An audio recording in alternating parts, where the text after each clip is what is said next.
কয়েকদিন ধরে শোনা যাচ্ছে এবার প্রাক্তন বাম নেতা ঋতব্রত বন্দ্যোপাধ্যায়ের নেতৃত্বে তৈরি হতে চলেছে নতুন তৃণমূল। মমতা বন্দ্যোপাধ্যায়ের হাতছাড়া হবে ঘাসফুলের প্রতীক। মঙ্গলবার ঋতব্রত বন্দ্যোপাধ্যায় ঢুকতেই শোনা গিয়েছিল 50 জন বিক্ষুব্ধ তৃণমূলের বিধায়কের সই সম্মিলিত চিঠি জমা দিতে চলেছেন তিনি। বিকেলে বিধানসভা থেকে বেরিয়ে চিঠি নিয়ে কিছুই জানেন না বলে দাবি করলেন ঋতব্রত। জানালেন ব্যক্তিগত কাজে তিনি বিধানসভায় ছিলেন। পাশাপাশি গত কয়েকদিন ধরে কলকাতার হোটেলে বিধায়কদের সঙ্গে তার বৈঠকের যে খবর ছড়িয়েছে তাও উড়িয়ে দিলেন বিধায়ক।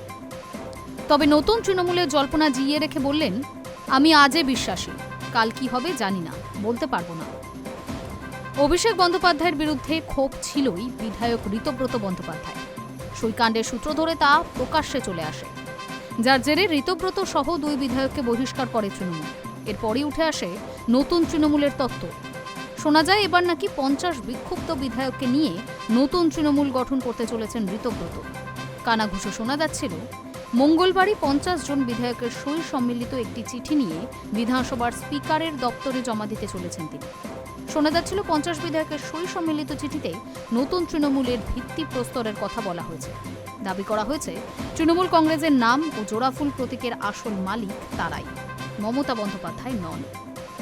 মঙ্গলবার বিধানসভা থেকে বেরোতেই স্বাভাবিকভাবেই চিঠি নিয়েই তাকে প্রশ্ন করা হয়। সেখানেই ঋতব্রত দাবি করেন, চিঠি নিয়ে তার কিছু জানা নেই, গল্পের গরু তো গাছে তুলতে পারবেন না। এদিন সকালে তাপস রায়ের একটি পোস্টে নতুন তৃণমূলের জল্পনা উস্কে দিয়েছিল। তা নিয়ে ঋতব্রত বলেন, উনি কি পোস্ট করেছেন উনি বলতে পারবেন। তবে আমি নাকি দক্ষিণ কলকাতার হোটেলের বৈঠকে একাধিক বিধায়কের সঙ্গে বসেছি বলে শোনা যাচ্ছে। আমি বলবো আমার টাওয়ার লোকেশন দেখুক, আমি কোথায় ছিলাম। যদিও রথিন ঘোষ শিউলি সাহার সঙ্গে দেখা করার কথা স্বীকার করে নিয়েছেন।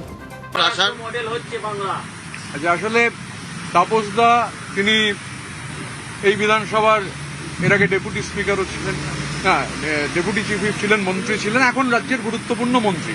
আমি ঘটনাচক্রে দেখার সুযোগ পাইনি তাপসদা কি পোস্ট করেছেন। তো তাপসদা সম্মানীয় মানুষ, তিনি যেটা পোস্ট করেছেন তিনি বলতে পারবেন। আমার কাছে এই ধরনের কোনো ইনফরমেশন নেই।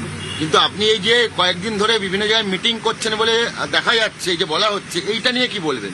আমি তো গতকাল সাংবাদিক বন্ধুরা আমায় জিজ্ঞাসা করেছিলেন যে একজন নাকি অভিযোগ করেছেন যে আমি নাকি দক্ষিণ কলকাতার একটা মিটিংয়ে হোটেলে, দক্ষিণ কলকাতার একটা হোটেলে দীর্ঘক্ষণ নাকি বিভিন্ন এমএলএর সঙ্গে মিট করেছি।